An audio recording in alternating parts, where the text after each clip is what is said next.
bagus apa? Apa yo yang ngono Terus jawaban dalam yang dalam sayang. ruwah to Mek, ruwah to. sayangku Jadi kan ada yang permintaan katanya sampean kita duet dulu. Oh gitu. Oh mau duet dulu. Iya, duet dulunya di depan. Oh dengaran sih. Nyapa kok dikaren. Duet Iya. apa? Ini tadi ada krunya Mayangkara juga hadir loh Mas. Iya siapa? Krunya semua, kru Mayangkara juga hadir. Jadi di sini tuh ada Mayangkara vs Astabrata. Mana wayang? Di situ. Lambemu pada di WC. Ubek-ubek. Ayo, No, apa ya? penak-penak wae yo. Apa aja? Ya. Ya, oke. Dino terus no, Mas. Oke. Andene yo anek ceblok yo gocelan aku. Oke, kita untuk pembukaan duet dulu. Oke, Dek. Oke. Siap. Monggo Mas Mendang digarap. Nanti kalau udah bait kedua maju. Itu Dek Niken Salindri. Selamat malam. Kok suarane serak bintang? Iya, kan aku Apalagi sakit? sakit. Oh. Butuh obat. Wah, iki. Kamu bisa ngobati nggak? Apa? Kamu bisa ngobati nggak? Batukmu, bindengmu. Iya. Piye obatnya piye? Dicucrup. Napas buatan loh. Ora mah. Ora, ya. Biasane nek cah cilik ngono kae nek bindeng utawa pilek iki biasane mbek Wong tuane. wong tuane kan dicucuk ngono lho Mas. Masuk dalam kok nyucuk umbel. Ndak kamu sayang nggak mbek aku?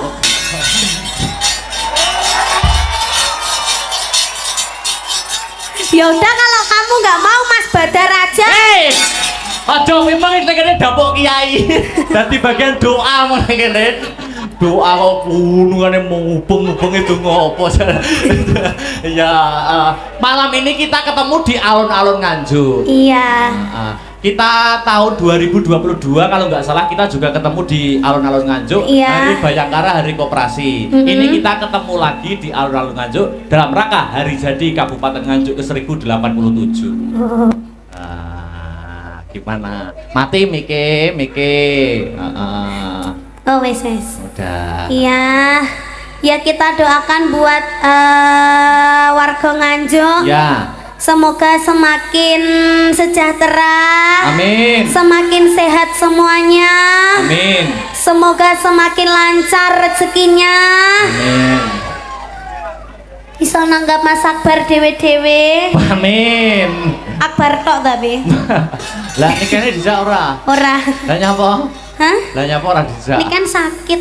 Oh, ya kok nek wis sehat. Nah, Dek Iya. Niken ini tadi baru pentas kemana? Apa dari rumah atau dari Ini pentas? tadi siang tadi aku di Blitar. Di Blitar. Terus habis itu bablas ke Madiun. Madiun. Terus langsung ke sini. Oh, ke sini.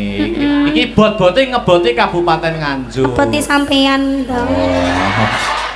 Lek Akbar na ya ora tak tekani iki mau. Nek rabar lu nglarane omah ya. Jane. Oh, gandeng ya wis ya. Tapi aku ya berpesan untuk Dek Niken Salindri. Kenapa? Nama yang semakin menaik harus jangan lupa dijaga kesehatannya, makan teratur, istirahat cukup. Itu perlu ya toh. Aja mergo anu kok lali mangan, keri mangan, mangane telat terus ora maem. Ini tadi aku belum makan seharian loh Mas. Lho ngono kuwi kan aku kok ya ning rasaku kan ya malah bingung toh. Aduh Dek Niken iki kok iso tampile iso totalitas maksimal poga. Lah kamu tadi nggak mengelekkan aku. Lah iki mengelekane basa endi ya, Rok? Kan biasanya kan kamu mengelekkan toh. Piye nek ngelingne? Yang udah makan gitu. Kok tadi ndak? Oh, tadi masih fokus ya, fokus sama wayangnya iya, ya. Tadi masih Gladi bersih ya gladi tadi. bersih. Sampai lupa sama aku ya. Yo nggak lupa, kan ketemuannya kalau di panggung kan lebih match gitu loh Dek Niken. Oh, gitu ya. Ya maaf kalau tidak bisa mengelekkan kamu. Iya toh, nggak apa-apa. mengelekkan Tadi yang mengelekkan aku udah banyak sih. Tapi kalau bukan kamu aku ya nggak mau makan gitu loh. Nggak tahu sih gue tuh kenapa sih kayak gitu sih gue lu mah. Nggak mau. Nek ra karo aku mosok ora maem ya kudu maem tetep ora nafsu. Mas. Dek kene no ning grup Asta Bratana nek sing taksir Len Mas. Sapa lho? Siapa ya? Le Mas Faris oga. Sapa? Mas Badar ae. Lah nyapa Mas Badar, Mas Badar. Lho tan saya ganteng lho suwi-suwi kira Mas aku. Ya ora ke umure wis tuwa ke.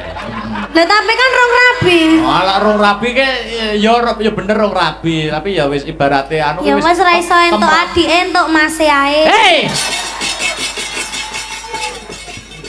Kalau mas aku ya aja. Kae wis anu kok, wis ana calone ke. Sopo?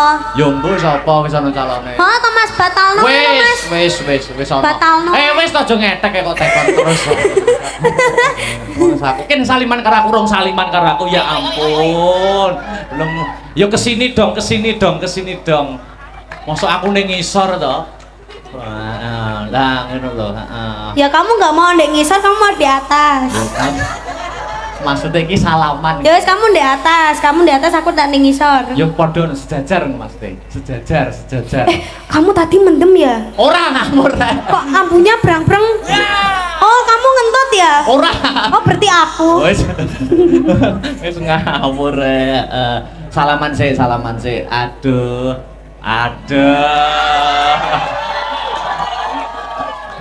Luar biasa. Kamu tadi cawik toh? Cawik to ngamut ya. Kok bau pesing tangane? Anu, enggak tahu tadi Bang. Habis nyongo tadi. Anu, ini lihat tuh penonton penonton tumplek-blek di sini masyarakat Nganjuk. Alhamdulillah. Ini bukan hanya Nganjuk yang menonton. Tadi kowe nyapa to ndemeki jari. Iki lo ngelapi umbel lho, Mas. Oh, wis ngelapi umbel ning jarike dalang kok ndemeki roh jari kuwi kudu piye ngono maksudku. Lah jari kita lo sama. Oh, ora iki ora beda no kok ya. Oh, iki lek kunukane kan ta? Iya ta? Iya ta? Iya ya, iya. Ora titen aku Dik, ora titen. Kamu ngomong apa tadi? Sing ndi? Mbok lagi mau tas ngomong apa? Ini masyarakat yang hadir di sini bukan hanya masyarakat Nganjuk, tapi di luar Nganjuk. Iya, tumplek-plek, ada yang dari Semarang, ada yang dari Magetan, ada yang dari mana-mana loh Mas Anggite. Toh ini tadi ya, YouTube-nya Asta Brata itu penontonnya ada berapa kamu tahu? Berapa? Aku tidak lihat itu. Banyak. Berapa? Gak tahu kamu. Gak tahu. Masa aku kok malah ada 20.000 lebih. Wah, 20.000 lebih pas. Iya, nek aku ya, Mbok. Malah gayamu.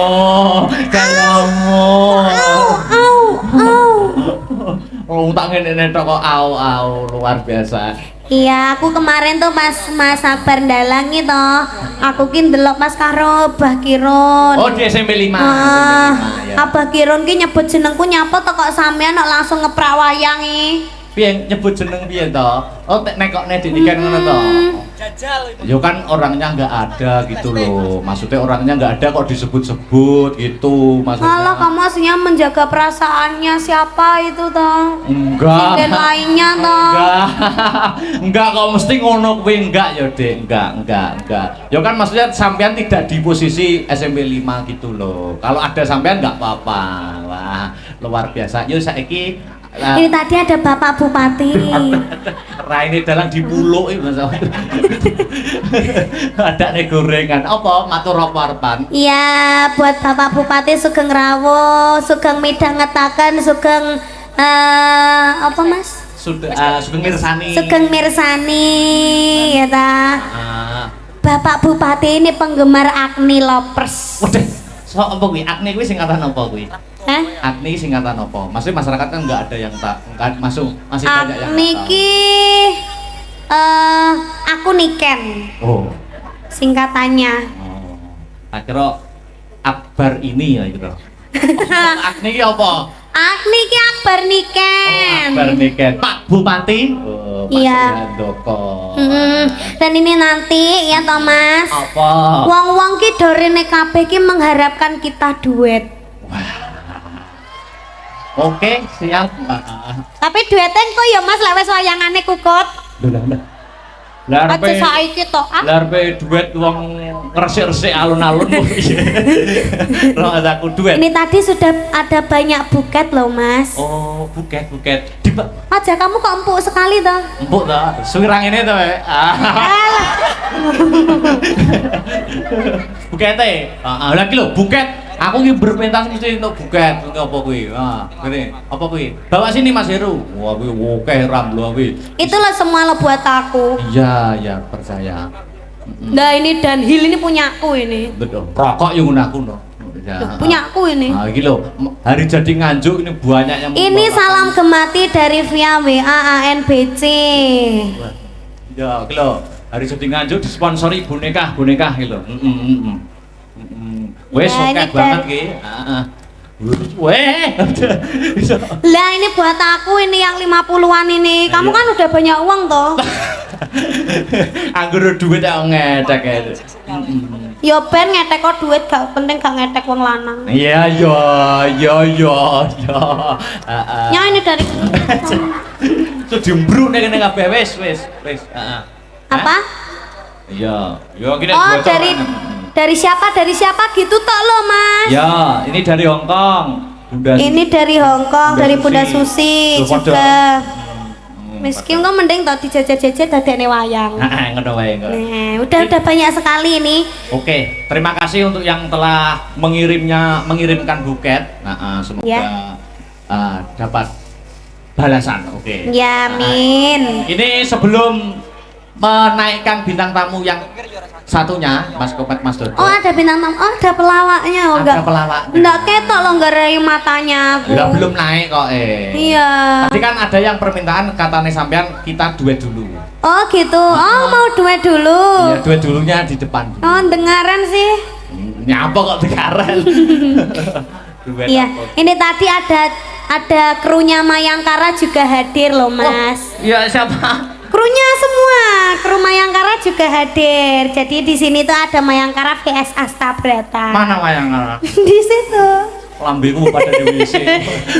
Ubek-ubek. Ayo, apa ya? Penak-penak wae ya. Apa aja? Ya. Ya, oke. Dino terus no, Mas. Oke. Andene yo anek ceblok yo gocelan aku. Oke, kita untuk pembukaan duet dulu. Oke, Dek. Oke. Siap. Monggo Mas Medang digarap. Nanti kalau udah bait kedua maju. Oh, gitu. Iya, ini kita meratani dulu yang di sebelah sana soalnya banyak di sebelah sini banyak kersane ketinggal kabeh. Mas Karis, aku cepot lagi, Mas. Miku, Mas. Kenapa kok kamu nggak ngongkon aku? Mbok tali paten. Oh, mbok tekek aku. Ini miku tolong dipegangkan dong. Mas. Loh, Mas Karis. Ayo Riz.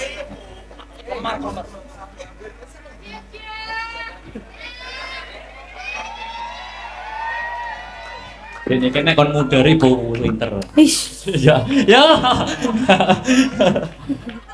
Oke. Ya. Yuk, untuk pembukaan Mukadimah Limbuan. Tegane klopo ijo. Artine Bejane suk yen duwe bojo. pantun nek. Met, piye Met? Apa kok takon aku? Iki lho nek Mbak Nike. Aku anane aku nggak menjauh. Kowe ngerti? Kenapa? Aku wis gak ngarah duk to. Kowe gak ngarah aku bagaikan kodok merindukan bulan. Iya toh? Aja ngono kan, aku wis di bojo. Wah, alah, bagus. Kamu serius gak mau sama aku? Alah, ciri sopo? Kok sok fitnah ya, sok goblok ya? Ya. Seta. Lah piye kita sing menang? Galak menurut Mas Dok. Sampeyan anjen garangan cok ira nduk galak anggere wong wedok. Saking pundi niku? Dari Madiun. Berarti mau piye iki mau omonganmu? Gelem ora tenan ha? Kok kono piye? Cemburu. Oh. Cemburu. Ngomong ya ngomong ngono lho. Alah, aku kok berbisik-bisik. ya ta, tak Padha ono. karo nyepele sampean Mas. Nyepelin Iki aku. jenenge. Iki jenenge musuh dalam selimut iki. Nek nyen sewu nek kono mau ngejak duet apa dhewe terusno kuwi kurang tepat. Wah, Terus tepatnya apa? Tepatnya ngene lho.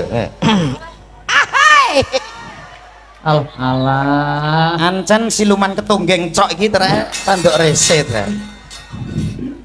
A minor Mas sih. Waduh. Lho Mas Kok sampean ya berkah A minor barang. sampean iki wong lanang iki kudune bres karo ngono wis ora kena. Ya jaban koyo ngono. Iki jenenge combe to sing. Ora ngerti keadaan piye kuwi sing ditenteni sapa. Mana sing delok ki lho ngenteni iki karo kene. Lah kok malah garangan. Apa iki sak nyatane tresnaku ya among kowe wong ayu sing ana ati. Bajingan. Kok adur perang. Aku wae ora wani. Mas sabar ora wani ngono kuwi lho. Sabar Mas, sabar. Aku wae ora wani. Sabar. Bocoran dok. Bocoran dok. Pak Bupati. Piye to? Bakal nek diatet-atet. Lah timbang Kurang ajar. lah timbang terjadi perselisihan ojo terlalu ngono. Kowe ora ngerti rasane Mas Akbar. Apa? Kaya gendong gabus, enting. Mangano. Enting ora kaprah kok. Awake iki lho kok. Mak gua. Iya ta? Iya. Lagi ngono wae iki wis iki aku apa ta ya? Tujuanku siji. Piye? Membuka mata. Buka mata piye? Biar mempertimbangkan lagi bahwasanya di bojo seniman tur meneh sinden larise kaya ngene iki abot sanggal ngono lho bar. Lah kok ngomong anu kurang ajar. Iki sabar Mas. Weh. Bah ya ampun, kuwi tisu apa wong to, Jan? Keleyang. Ora rasane kok. Kaya tisu basah. Lah yo, pikir neh lho, Nduk ya. Pikir neh. Kok apa meneh nek sing apa meneh becek apa buah? Iya to? Sampai nang gone wong duwe gawe. Iya. Lah kok ora nek ajine. Kok iso ora nek ajine? Piye? Sepeda motor sapa ki? Parkir. Kula, Pak. Lho, lah kok kuruwi sapa? Oh kurang ajar. Sabar, Mas. Cocok kres. Sabar kok. Kiai pulang pergi wes. Sabar wanine karo cacili ya. Ya. Kok kowe tuwek kok cilik kondi kok iso. Ngejak poli e. Ayo. Ora apa-apa blangkone kono remu awis to, Mas. Aja. Jajal terusno kaya Ora apa? guyon-guyon. Wis aku tak ngerah-ngerah kene. Duh rene. Ngene lho. Mas iki hanya anu ya, fiktif belaka. Fiktif belaka. Oga kenyataan. Siap. Misalnya sampean dadi Mas Akbar. Terus mesra karo Mbak Niken. Oke. Mamane bayangno dadi aku. Oke. Ya apa kayak ngene-ngene barang. Wes bener ngono. Wis to rasa gila. Anggapan aku Akbar. Kamu jadi Mas Akbar. Tapi Mas Akbarku tinggi. Ya Lah ini cetek kok. Wih anu Pertama kali Apa saya pas diabetes. saya cuma coba-coba. Kowe kaya jamu tetes ya. Wong arep roman kok ya. Roman, sampean dadi Mas Akbar. Tuh, aku kependekan jarene Niken. Oh. Iya, kamu kependekan. Ya masalah. Kamu itu laki-laki punya banyak akal. Yo, siap. Ya ngene dong. Oh, pengen kita dhuwur. Nggih no. Kerja sama. Masuk. Wong ayu tresnamu keweri. Tresno kok keweri. Dodok iso tenanan iki piye? Kandhane aku mung digendong ya ngono kok. Iso bocah iki sesuk aku kok malah wedi. Kok nang kowe. Joh. Aku mambu aku layan. Lah, nyapa persneleng kuwate mbok ngene-ngene. Kowe ora persneleng ya, Le. Kuwi sing jenenge nil korek ya kuwi. Persnel. Persneleng piye to? Wong ayu. Kene Mas Dodok. Wong ayu. Sak pira, Mas? Sak meter. Disawang dijal kaya apa? Wong ayu tresnamu kinaraya tamba susatra ning batenku.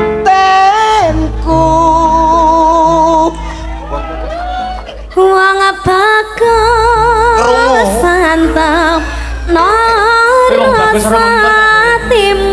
Ya nek sinden apa dipangan tekek. Tresnaku tulus rening kalbu. Senadyan ngarungi banyu segara rasaku ra bakal serna. Kentalku kok kopong ta rasane. Maune gak ngene. Ora apa-apa wis kopong. Assalamualaikum. Waalaikumsalam. Pak, ngeterkan paket, Pak. Iki ganggu setan sok iki. Paket dari mana, Dek? Lah dalah. Lazada, Lazada kok ya. Darene lo tanggapan kok iso. Aku kowe dadi anu tuanku. Aku dadi jaran. Lah kok Rekoso. Jaran kok kayak babi. Lho. Niken ya ampun Niken kalau ngomong suka bener deh. Kekerasan dalam rumah babi. Kok kayak babi. Kamu tahu nggak kayak babi pink? Kamu tahu pakai enggak? Iya. Plek iki. Mana babi ora? Gak. Suarane piye, Bab? Suara. Lah kuwi lho. Ya kuwi. Kowe terus alasan dadi apa-apa tau pajak ya bebas ya tau. Bebas pajak bebas ora ketilang polisi tapi babi. Ora apa-apa penting selamat. Tapi kan babi kan nggak gampang dibeleh. Lho. Iya, lha nek wong tem-tem kuwi. Ora enek ngene kok yo. Babi yo entekno iki. Ora niki ngaturin apa Mas? Mas anu. Timbangan. Woi, Mardika mawon. Oh, merdeka napa niki Apakah datake? ada permintaan Belum ada. Kang Mas Belum Raden ada. Mas Akbar Panggilan Syah panggilan Alam. sayang Kang Mas Belum ada. Raden. Bebas mawon, Dik. Lah nek Sing aku lho musik ya kena. nyun sewu Mas. Pripun? Lek kula panggilan sayang mbek bojoku ya Umi karo Abi.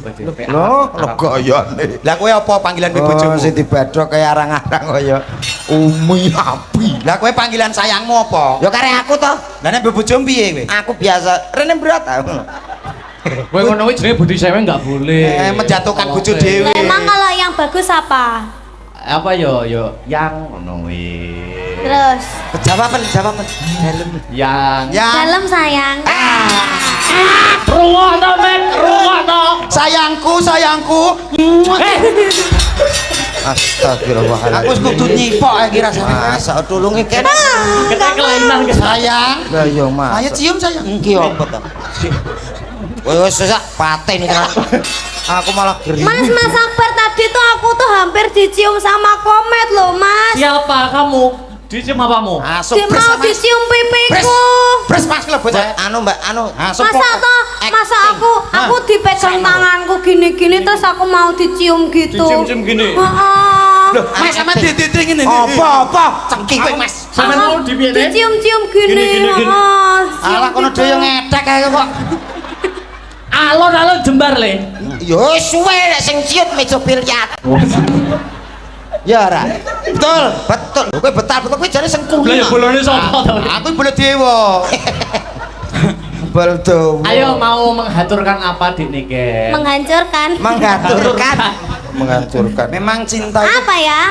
ah, bebas nek jenengan sing nyanyi. Wo wis jan. Sampeyan anggere nyanyi wah piyayi mriki pun seneng sanget pokoke. Nggih. Oke, kalau gitu. Monggo. Napa Mas? Lintang Asmara. Lintang Asmara. Terus ada lagi? Apa neh? Sampun niku mawon. Lintang Asmara niki mawon. Lamunan.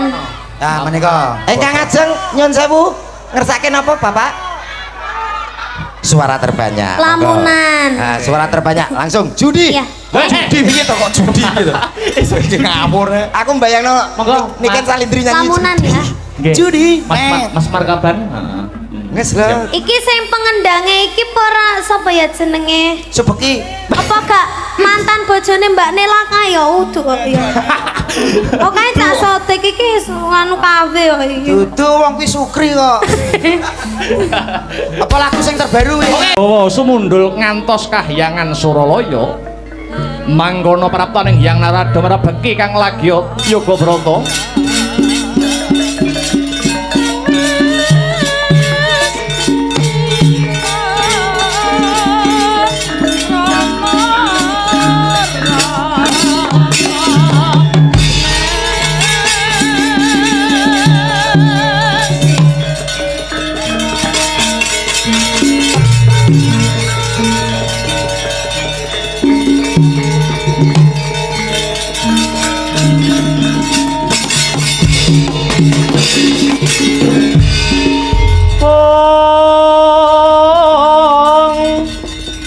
wis harata palwanu ting ranu Dresing karasaning sun dening kanyut manis lering sun Gusti Roning kamal mirah ingsun semirada ing nguni Sidat agung ing Naramada sadroning ngaguling Prakenjang Pak Pong Marudaya ngregara wong kali codhe ngetani iline Ayo kagiat rasa kita Gatotkaca penulun kang jogara kanggon kita mangun brata kejawi saking mriku pukulun arajo wonten ing gatos ingkang pundi dene paduka pukulun gigah anggen kula semedi maladi hending kawruhanana Gatotkaca marmane ulun jogara kanggon kita semedi krana ing dina sakmengko kahyangan Suralaya lagi kapandhuk ing gara-gara bareng ulun teliti sumbering gara-gara disebabake loro perkara siji pangaribawane sira kulup Gatotkaca angka loro pangaribawane pandhita buta kang sakmengko uga lagi tapa brata mapan ana ing repet kepanasan Gatotkaca apa kang dadi niatmu nganti nindakake tapa brata kang mangkene nggih Eyang Bukulun kula namung nyuwun pituduhing Gusti awit kula badhe kawisuda jumeneng ratu mapan ing Pringgondani menawi Gusti ngijabahi panyuwun kula mestinipun kemawon Gusti badhe paring sarana anggenipun paring kanugrahan ingkang wujudipun ngilmu babagan kaprajan Bukulun aladalah Adake sing kok suwun babagan kawruh kaprajan iki ana gandeng jenenge kelawan pandhita buta kang nedeng tapa brata menapa saestu mekaten Bukulun aja slendro sing dadi rasamu mara coba munggah kayangan papaken pandhita kang nedeng tapa brata ana rapat kepanasan suwanana babagan kawruh kaprajan sedika ngestaken dawuh Bukulun Sigra pala kang pumingal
Pandhita karya pangsit pindha kumbang ajab ing bawang susung angin ngendi ngone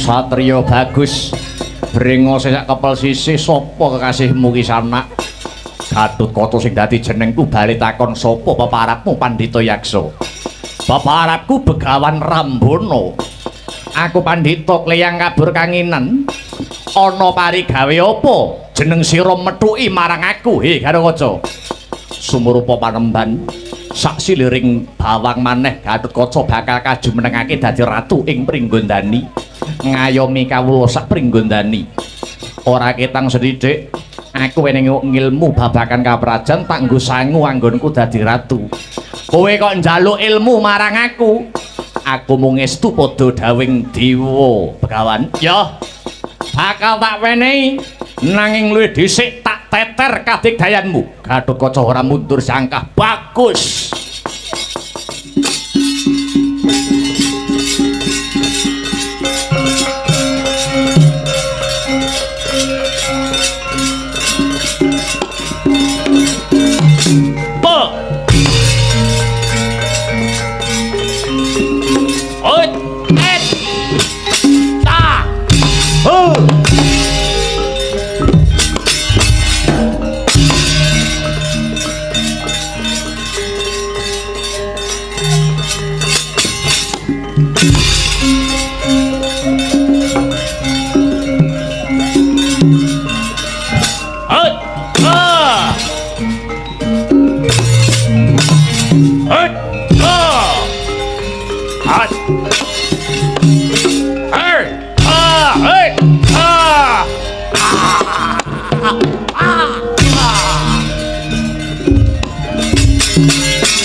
Lahing kono to wau adu tanding Begawan Rambana lumawan Dian Gatotkaca. Ucap Begawan Rumbana badar sejatining wujud sekawit eyangira Raden Gatotkaca nggih Prabu Trembaka kang wis abadan sukma.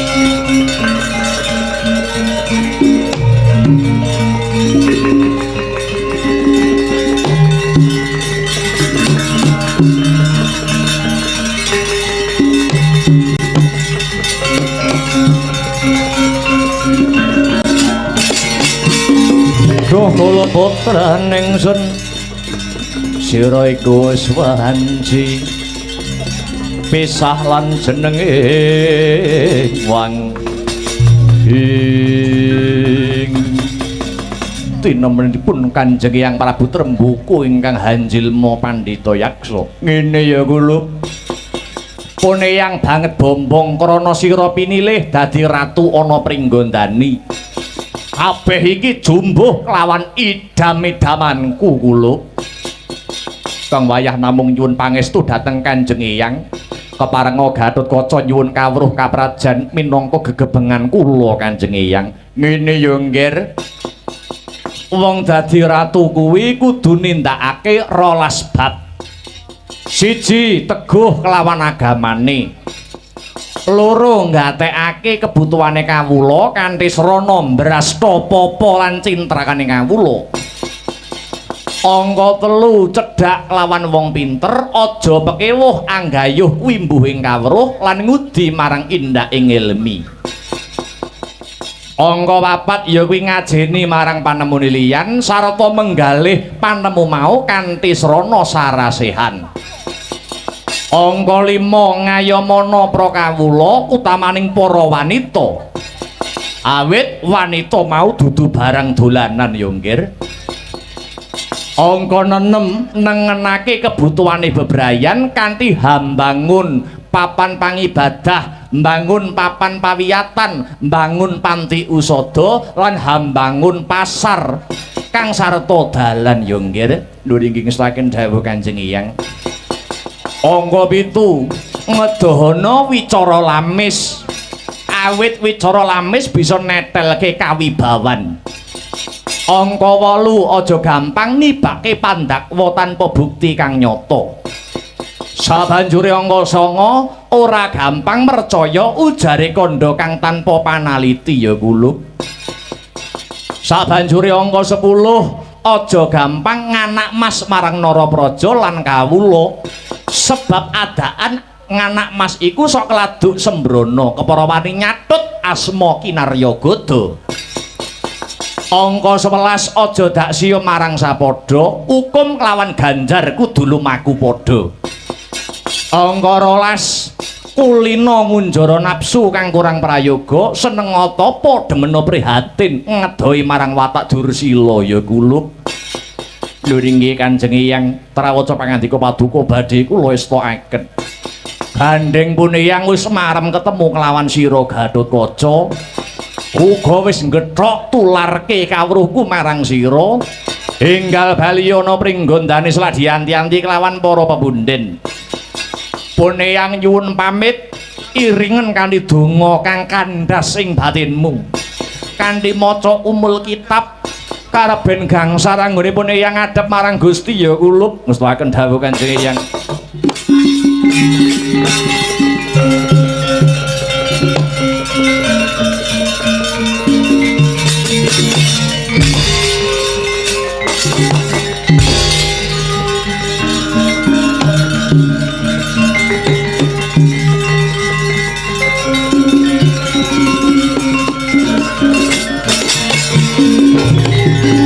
Hina subang iwang aruna katinetrane nganggarapo sabaning kukila ringdane gara saketer kinitungan ingkung lirwu sing binibanco ing antya ingkang winuwus madeg praja pringgondani wis pepak ngenyarsa ngadani wisudan ratu.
Ratu utama patihe patih linuwe ing Gatotkaca kula wonten dawuh Eyang Prabu Matswapati dina iki nyuwuna pangestu karo ibumu Arimbi lan ramamu Werkudara lenggah dampar keprabon pringgondani pun kaki kang bakal ngepiyakake kulub.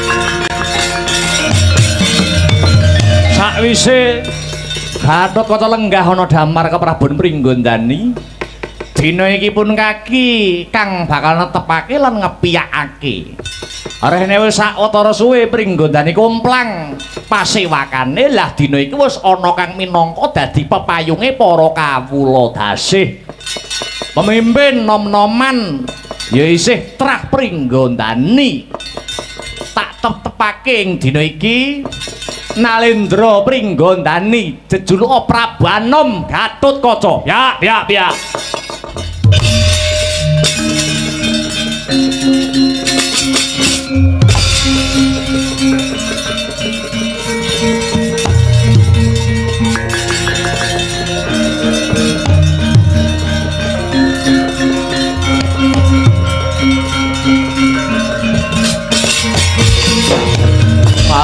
ngaturaken ketiwasan sak menika Kakang Brajadenta merong kampuh Jinggo Balela mboten rimah menawi namung dados patih para purun wangsul dhateng Pringgondani menawi Kakang Brajadenta ingkang dados ratu.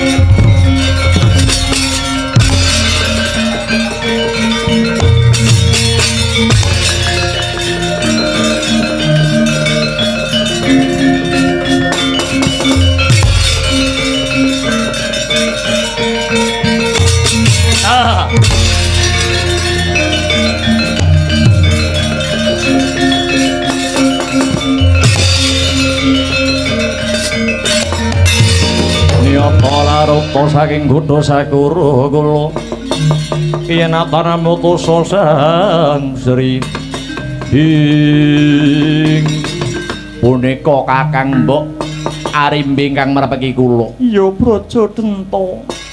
Mulane aku methuki Brajadenta mapan ana alun-alun. Amarga selak ora kuat nggonku ngrungokake palapore Braja Musti. Apa bener kalamun Brajadenta ora narimakake yen to anakku Gatotkaca kajumenengake ratu? Lagar kaluhuran Kakang Mbok. Kula mboten nrimah menawi namung kadhapuk dados pepatih wonten Pringgondani. Brajadenta. Kok becik timen makar timu. Wingi-wingi kowe ewuh apa? Bareng iki wis udan lah kok dadak ana babak hanglayane jujul Hanusuli. Ora ngapa anggonku padha momong sedulur Brajadenta. Aku ngrumangsani sedulur metu wadon ora majibi tumrap kalungguhan Pringgondani. Mongko kowe biyen ya wis tak kongkon nyekel peperintahan terus ke swargi Kakang Arimbo. Ning wangsulanmu jare kowe ora kuwagang dadi ratu. Malah saka penjalukmu dhewe supaya tetuka sing kadhapuk dadi ratu. Bareng kabeh wis sarujuk. Kowe saiki malah mbalela mentahne rembug sing wis maton. Luwih-luwih Braja Musti palapore padha dimirengke para sepuh. Kaya ngapa sumerpeting panonku mergo ngempet rasa isinku. Para sepuh sing ora ngerti sejarahe dikira aku jarah rayah palungguhan Pringgondani Brajadenta. Kakang Mbok ora perlu isin. Kowe ora perlu isin. Pancen nyatane ya ngono kuwi. Kowe wis sekuton karo wong-wong Pandhawa ngrebut pangwasa Pringgondani saka tanganku. Ya ngono apa ora? Mung merga kowe ngeboti anakmu dhewe nganti mentala nempuh dalan sing ora bener. Mula saka kuwi, Mbak Yu Arimbi ora usah dadak nganggo tembung isin. Akonono wae. Senadyan ayu rupamu ning ati tobat.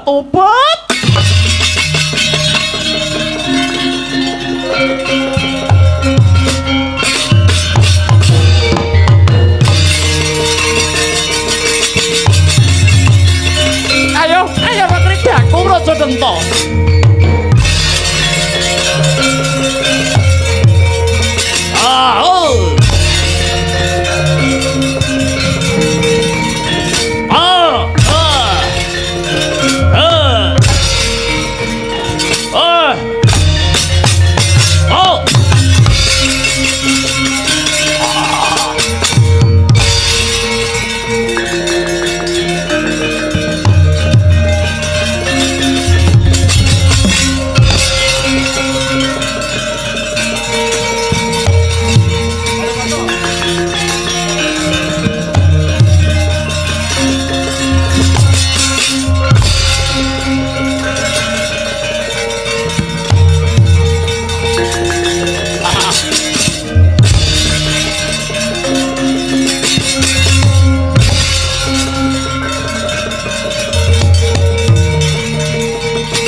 Kakang Brajadenta gawe wirang gawe isin mbalela ning Pringgondani kuwi dudu watake satriya Kakang.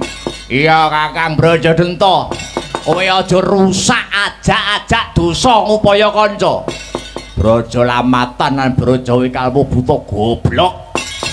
Buta kemalan badokan kowe. Wisamu wong micek karo gaglak. Ora iso mikir kanthi pening. Kowe kuwi ya kurbane para Pandhawa. Diapusi wong-wong Pandhawa do ora krasa. Sing rusak Pringgondani iki sing tak pikir-pikir kowe, Kakang. Lati lan pakarti ora nyawiji. Ucapmu karo batinmu geseh. Sing goblok tutwang sing pekok iki kowe, Kang. Ora usah kakean gunem kang tanpa guna. Ndi Gatotkaca kelakon tak loke sak dosane. Ora usah nyumbari anak anggar Gatotkaca. Kadang braja mungsuh kadang braja kelakon ketandangan kowe. Oh, hai.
Genah gegeran kaya ngene kowe kok malah penak-penak.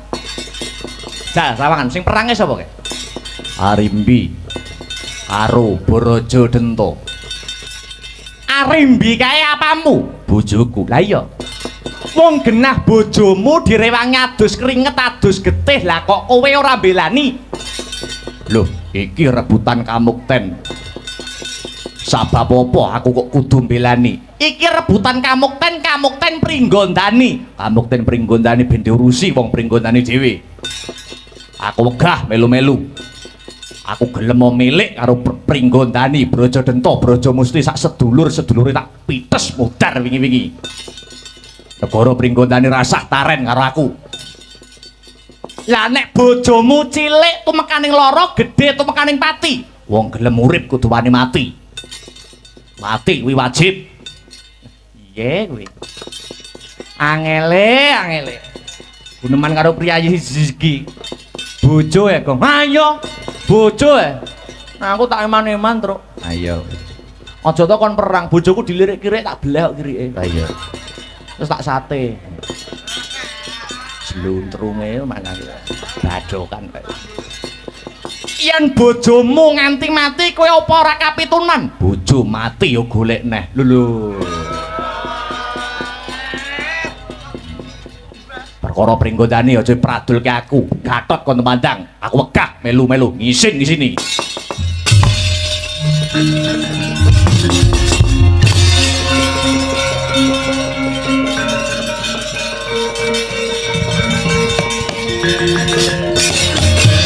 Petro dalem.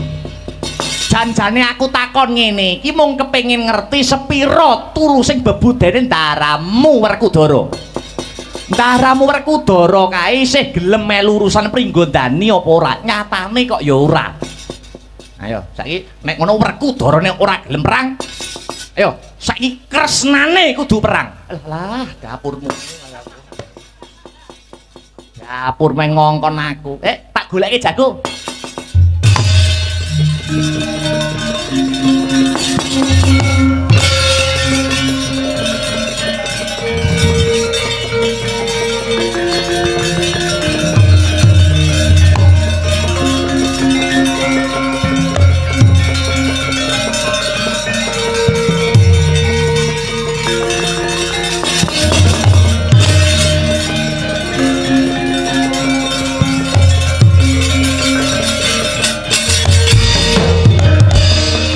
Jebul dadi ratu iki penak ya. Mong kari lungguh karo perintah. Saiki tak takoni. Gatotkaca dadi ratu kuwi ratune bangsa apa ratune keluarga? Daripun kados pundi? Lho. Kabeh iki gur ngenteni tandang kridamu. Sing iso ngrampung perkara iki gur kowe. Lah wong kowe ngerti kahanan kaya mengkene kok meneng wae. Ibumu arimbi nganti perang gegempuran Gatotkaca elinga. Sing paring kamukten pringgondani iki ibumu. Bektenono ibumu. Bektenono ibumu, bektenono ibumu.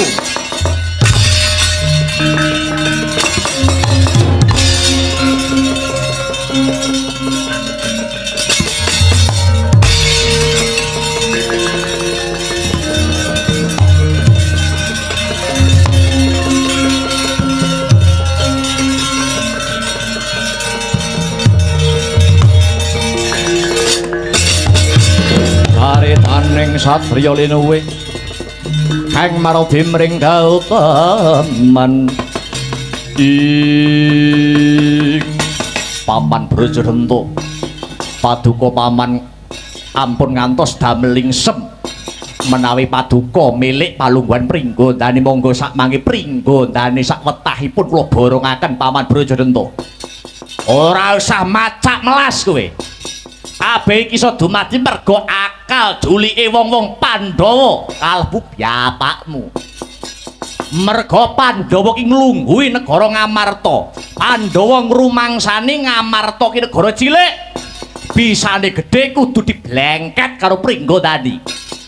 Jare Pandhawa ki wong utama, ning jebule Pandhawa wong serakah, dakah-dakah. Milik karo kamuktene liyan.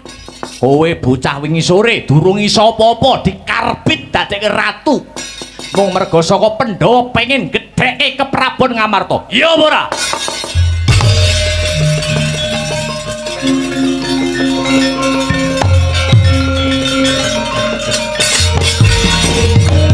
Enak iki meneh mengucap.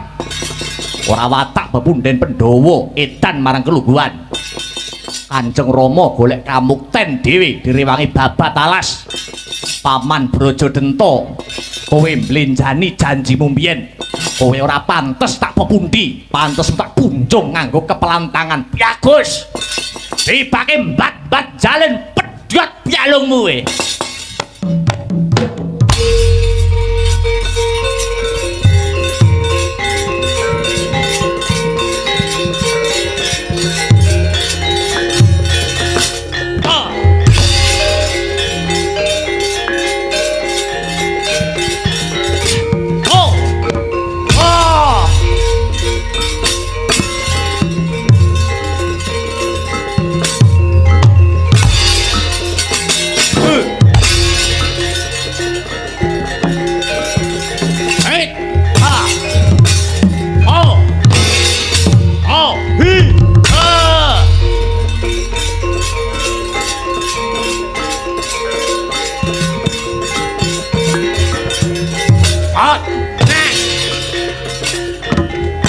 Ayo, sing seru.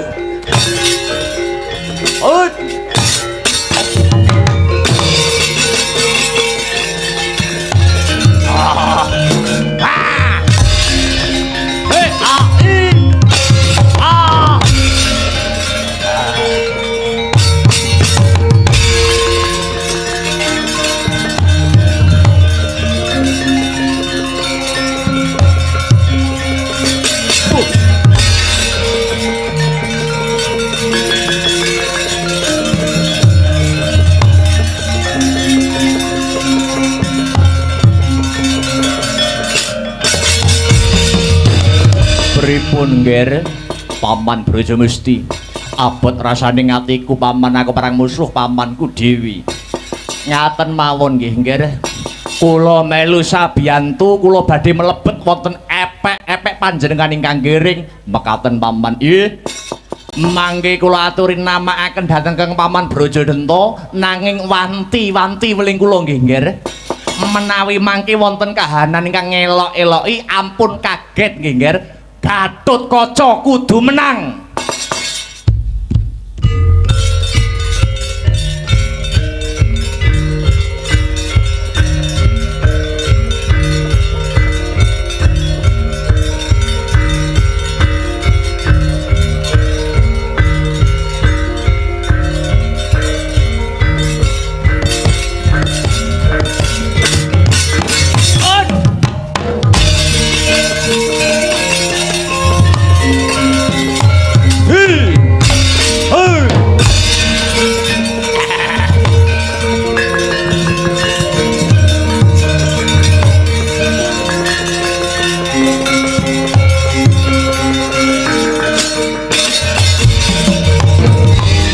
Ngger Brajadenta, aku bapakmu Trembuku kang wis abadan sukma. Kudune aku wis mesem guyu ana swarga amarga wis nyekseni Gatotkaca jumeneng ratu.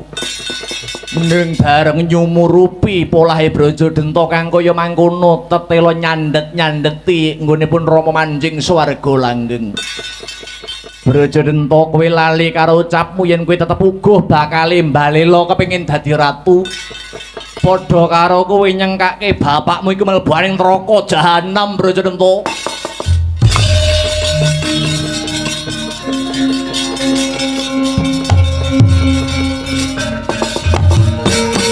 Den witing risang Gatotkaca kalian Raden Brajadenta nanging dupi midhanget swantenira Prabu Trembuka ingkang wis abadan sukma kadya linolosan otot bebayune Raden Brajadenta.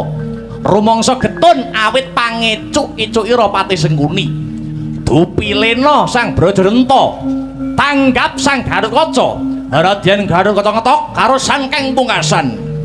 Den tempiling keng paman ngagem astanira ingkang giring.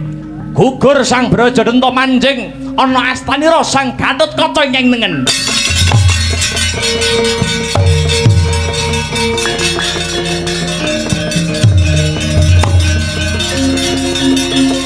Waduh, ada Rama. Hoi! Wah!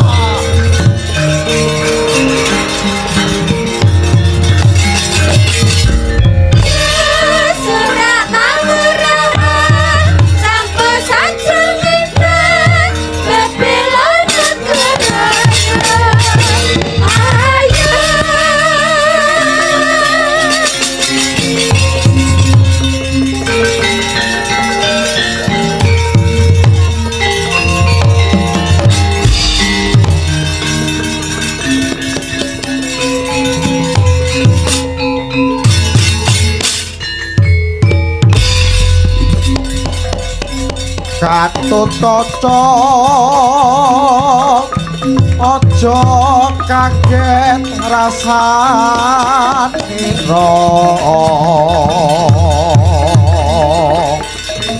paman sang Braja Musti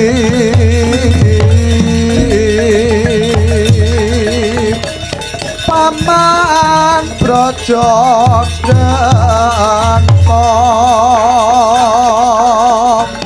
wis tumeka palastra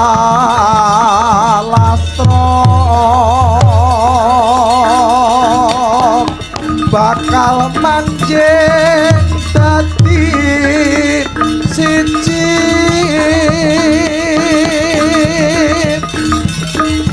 ing astanira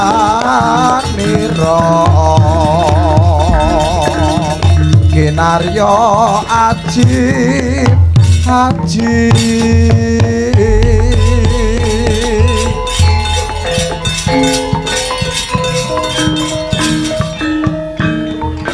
Waduh paman, ora nyono ora nglegiwo pamanku Brajadenta Brajamesti tumekaning pati manjing ana epek-epek kuwi kiwa lawan tengen. Iya paman, tak eling-eling welingi paman Brajadenta lan Brajamesti kasekten kang wujude aji-aji Brajadenta Brajamesti iki dadya srana memayu hayuning bawana njejekake lakuning adil kang sarta ngayomi kawula sak pringgondani. Muga bisa hanyembuh guyub lan rukune para bebrayan pringgondani ya paman. Serempati ya amanguntung Tunggak kuyup ilangoni Ramparan tak katon sigra Sinanggaan mutiara Serempati ya amanguntung Tunggak kuyup ilangoni Ramparan tak katon sigra Sinanggaan mutiara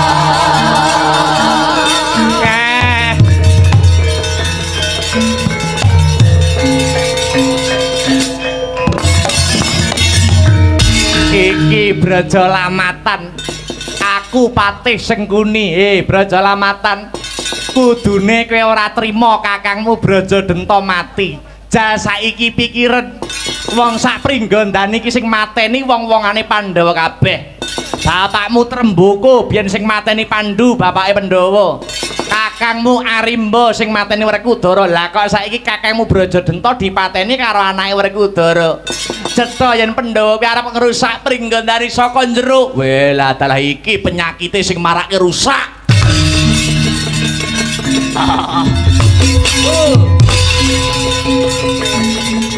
Nyaduh.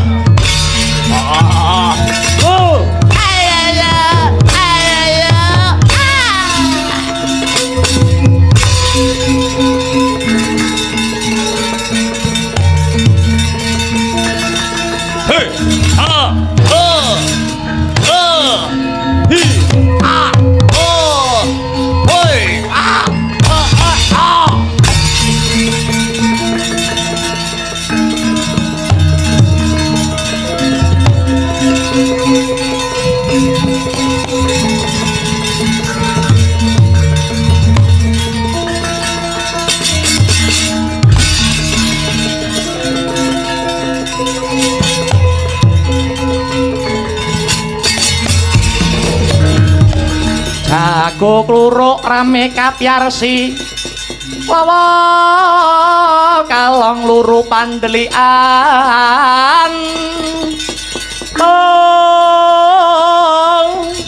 jreh kawanan ing semune wetan bangsulaipun mratandani yen wis bangun enjing ding Urawa sampun kula singkiraken nggih jebulipun ingkang ngubupi Kakang Brajadenta namung Sengkuni Sakurawane.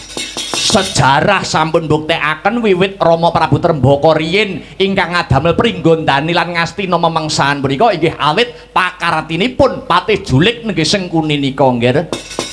Ngaturaken panduwun paman awit lelabuhanipun paman Brajalamatan paduka paman kersa dados patih wonten pringgondani anggentosi kalenggahanipun paman Brajadenta. Waduh, ampun kula nggih, ampun kula.